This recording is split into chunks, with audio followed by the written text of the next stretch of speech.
দেৰগাঁৱৰ সুমনি আৰক্ষী চকীত উত্তপ্ত পৰিস্থিতি। এগৰাকী যুৱতীৰ মৃত্যুক কেন্দ্ৰ কৰি এই পৰিস্থিতি। থানাৰ চৌহদত যুৱতীগৰাকীৰ মৃতদেহ থৈ ন্যায় বিচাৰি ক্ৰন্দনৰত অৱস্থাত মহিলা। দেৰগাঁও লোকমাইৰ যুৱতীগৰাকী আত্মহত্যাৰ চেষ্টা কৰিছিল 8 দিনৰ পূৰ্বে। অৰ্ধমৃত অৱস্থাত যুৱতীগৰাকীক ভৰ্তি কৰা হৈছিল যোৰহাট চিকিৎসা মহাবিদ্যালয়ত। শুকুৰবাৰে মৃত্যু হয় যুৱতীগৰাকীৰ। যুৱতীগৰাকীৰ মোবাইলৰ মেছেজত উল্লেখ আছিল স্থানীয় নিবিৰ বৰা নামৰ এজন যুৱকৰ নাম। নিবিৰ বৰাৰ বিৰুদ্ধে গোচৰ দিয়াৰ পিছত আৰক্ষী অনুসন্ধান নকৰাৰ অভিযোগ। যোৰহাটৰ পৰা পোনে পোনে মৃতদেহ সুমনি আৰক্ষী চকীৰ চৌহদৰ ভিতৰত নমাই অৱস্থান ধৰ্মঘট কৰে ক্ষোভিত ৰাইজে আৰু পৰিস্থিতি অধিক উত্তপ্ত হৈ পৰে। ক্ষোভিত ৰাইজে এতিয়া দাবী উত্থাপন কৰিছে নিবিৰ বৰাৰ গ্ৰেপ্তাৰৰ। উচ্চতৰ মাধ্যমিক কেৰাণী আছিল, তেওঁৰ পিতেকে নিবিৰ বৰা আছিলে। তেওঁ প্ৰেমৰ শাৰীৰিক আৰু মানসিকভাৱে তেওঁক অত্যাচাৰ কৰিছিলে, বহুত মানসিক কষ্ট দিছিলে। শেষত গৈ পেলাই তাৰ উপায় নাপায় আত্মহত্যাৰ বাছি ল'বলগীয়া হ'ল। এনেকুৱা মেছেজ দিছে, ভগৱানেও তোক মই তোক যি কৰিম ভগৱানেও তোক ভয় কৰিব। তোৰ কাহিনী দেখিলে, মোৰ কাহিনী দেখে ভগৱানেও তোক ভয় কৰিব। শেষত তাই উপায় নাপায় গোটেই মেছেজবোৰ ক'ৰবাত দি দিয়া বুলি তাই নিজকে নিজে আত্মহত্যা কৰিলে। কি সম্পৰ্ক হৈছিলে? প্ৰেমৰ সম্পৰ্ক। শাৰীৰিক কিবা সম্পৰ্ক হৈছিলে? নাই হোৱা শাৰীৰিক সম্পৰ্ক হোৱা নাই। থানালৈ কিয় আহিছে আজি? ডেড বডি লৈ পেলাই কিয় আহিব লগা হ'ল? আজি 8 দিন হ'ল। আজি 8 দিন ন্যায় দিয়া নাই কাৰণে আমি ন্যায় বিচাৰি আহিছো। কি বিচাৰিছা? কি ন্যায় বিচাৰিছা? আমি নিবিৰ বৰা শাস্তি দিব লাগে।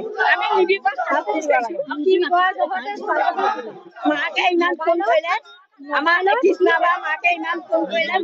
ছোৱালীজনীয়ে বোলে নিবিৰ বৰা নামৰ ল'ৰাটোক হেনো ভাল পাইছিলে। আজি এবছৰতকে বেছি হ'ল বুলি কোৱা শুনিছো। সেই নিবিৰ বৰাই কি কৰিলে, তাইক শাৰীৰিক আৰু মানসিকভাৱে তাইক বহুত প্ৰেছাৰ দিলে। তাই প্ৰায় 3 দিন 4 দিন মানৰ আগৰ পৰা তাই খুব মনটো মাৰি থাকে। তাৰপিছতে শেষত তাই সেইদিনাখন শুৱালগুৰিত তাক এবাৰ লগ কৰিব বিচাৰিছিলে। সি ক'লে যে তোৰ পৰা মই কোনো ৰিলেশ্যন নাৰাখো আৰু মই তোৰ লগত কোনো কানেকশ্যন নাৰাখো, তই মোৰ পৰা আঁতৰি যা, জীৱনৰ পৰা আঁতৰি যা। আৰু তাই লগে ক'লে যে তই এটা চাই থাক বোলে, মই তোৰ জীৱনৰ পৰা 2 মিনিটৰ পিছতে মই আঁতৰি যাম।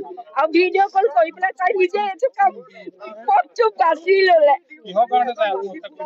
তাই অকল প্ৰেমৰ কাৰণে। তাই শাৰীৰিক আৰু মানসিকভাৱে সি খুব প্ৰেছাৰ দিছিলে। তাই প্ৰেমৰ কাৰণে প্ৰেছাৰ দিছিলে। আৰু শেষত কি ক'লে, তাই মেছেজতে আমি পাইছো। আমি এনে বিশেষকে আমিতো নাজানিম। মেছেজত তাই কৈছিলে যে, সি কৈছিলে যে তই মোৰ জীৱনৰ পৰা আঁতৰি যা।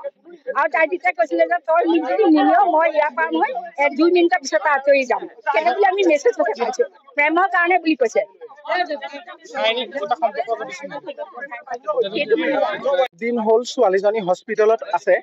ছোৱালীজনী হৈ পেলাই আমি পুলিচক FIR দিলো। তেওঁলোকে আজিলৈকে বৰ্তমান সময়লৈকে ছোৱালীজনী মৰি গ'লগে। একো ডিচিশ্যন 1 নম্বৰতে নল'লে। 2 নম্বৰ কথা হৈ গ'ল, ছোৱালীজনীক লৈ পেলাই ল'ৰাটোৰ মেছেজখিনি মই জানো। ছোৱালীজনীয়ে লাষ্ট মেছেজটো 2:33 দিছে। লিখিছে যে তই যদি মোৰ জীৱনটো এনেকুৱা কৰিলি তেতিয়াহ'লে মোৰ জীয়াই থকাৰ কোনো সাৰ্থকতা নাই, গতিকে ময়ো মৰিয়ে যাওঁ। 2:33 তাই মেছেজটো দি খুব সম্ভৱতঃ আমি দেখা নাই, তাই 2:33 ওলমি দিলে। ওলমি দিয়াৰ পিছত জিঅ'টো যোৱা নাছিলে। আমি JMCHত লৈ যাওঁ, লৈ গৈ পুলিচক ইনফৰমেশ্যন দিছো। ইনফৰমেশ্যন দিয়াৰ পিছত তেওঁলোকে এতিয়া বৰ্তমান সময়লৈকে 1% একো ডিচিশ্যন নল'লে। 2 নম্বৰ কথা হৈ গ'ল, এই VDP ডিউটিৰ কেইজনমান লিডাৰ আছিল। এজনৰ নাম লাচিত বুলি কয় তেখেতৰ নাম। তেখেতে গাৰ্জিয়েনক লৈ গৈছিল। গাৰ্জিয়েনক লৈ গৈ হস্পিটেলত খবৰ ল'বলৈ গৈছিল। মাক গৈছিল আৰু মোমায়েক গৈছিল। খবৰ ল'বলৈ গৈ ছোৱালীজনী মাকে চাইও আহিলে। চাই অহাৰ পিছত আমি তেওঁলোকক এটা ৰিকুৱেষ্ট কৰিলো যে আমি ইমান অসভ্য পৰিয়ালৰ মানুহ নহয়, আপুনি নিবিৰ বৰা নামৰ ল'ৰাটোক আমাৰ এই ছোৱালীজনীৰ ওচৰলৈ অকণমান সময়ৰ কাৰণে পঠাই দিয়কচোন।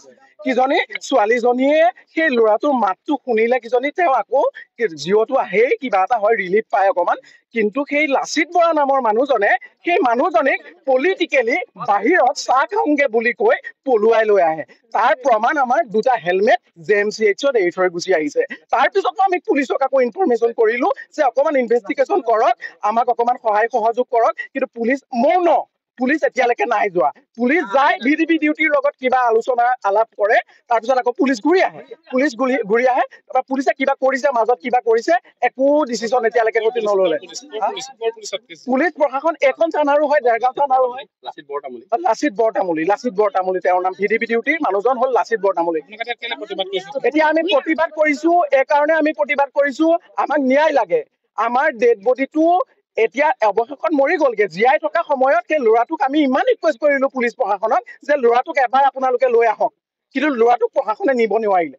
প্ৰশাসনে ছোৱালীজনীৰ ওচৰলৈ ল'ৰাটোক নিব পৰা ক্ষমতা তেওঁলোকৰ ওচৰত নাই, তেওঁলোকে নিব নোৱাৰিলে ল'ৰাটোক। পুলিচৰ ব্যৱস্থাটো লৈ আপোনালোক সন্তুষ্ট নহয়? সন্তুষ্ট নহয়। পুলিচ প্ৰশাসনৰ ব্যৱস্থা একেবাৰে জিৰ'।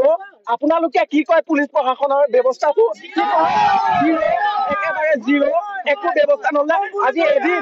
আজি এদিন নহয়, আজি 2 দিন নহয়, আজি 3 দিন নহয়, আজি 8 দিন, আজি 9 দিন।